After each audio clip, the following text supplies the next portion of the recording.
La réponse est cinglante et sans équivoque. Les autorités iraniennes n'ont pas tardé à réagir à la signature du partenariat stratégique israélo-américain contre Téhéran. Le président iranien Ebrahim Raïssi n'a pas mâché ses mots et a ouvertement mis en garde Washington et ses alliés au Moyen-Orient contre toute tentative de déstabilisation.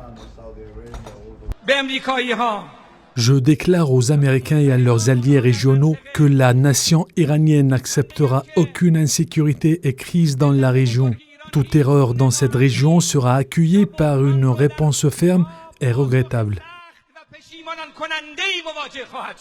Cette réponse fait écho aux déclarations du président américain Joe Biden, qui la veille avait annoncé que les États-Unis étaient prêts à user de tous les éléments de leur puissance nationale afin d'empêcher l'Iran de se doter de l'arme atomique. Dans sa lancée, Biden a clairement dévoilé son intention de faire de l'entité sioniste une force militaire régionale dominante en affirmant le soutien de son pays à la supériorité militaire sioniste dans la région et son appui au rôle d'Israël dans une structure régionale forte.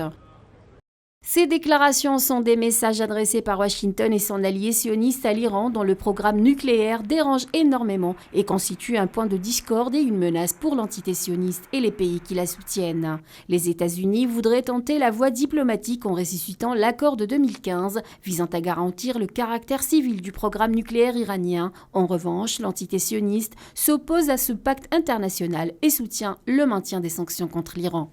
Dans son discours, le président iranien Ebrahim Raïssi s'est directement adressé à l'entité sioniste en déclarant, je cite, « Le régime sioniste devrait savoir que la normalisation des relations ne la sécurisera en aucune façon. » Un message clair qui traduit la détermination de Téhéran à défendre ses intérêts dans la région.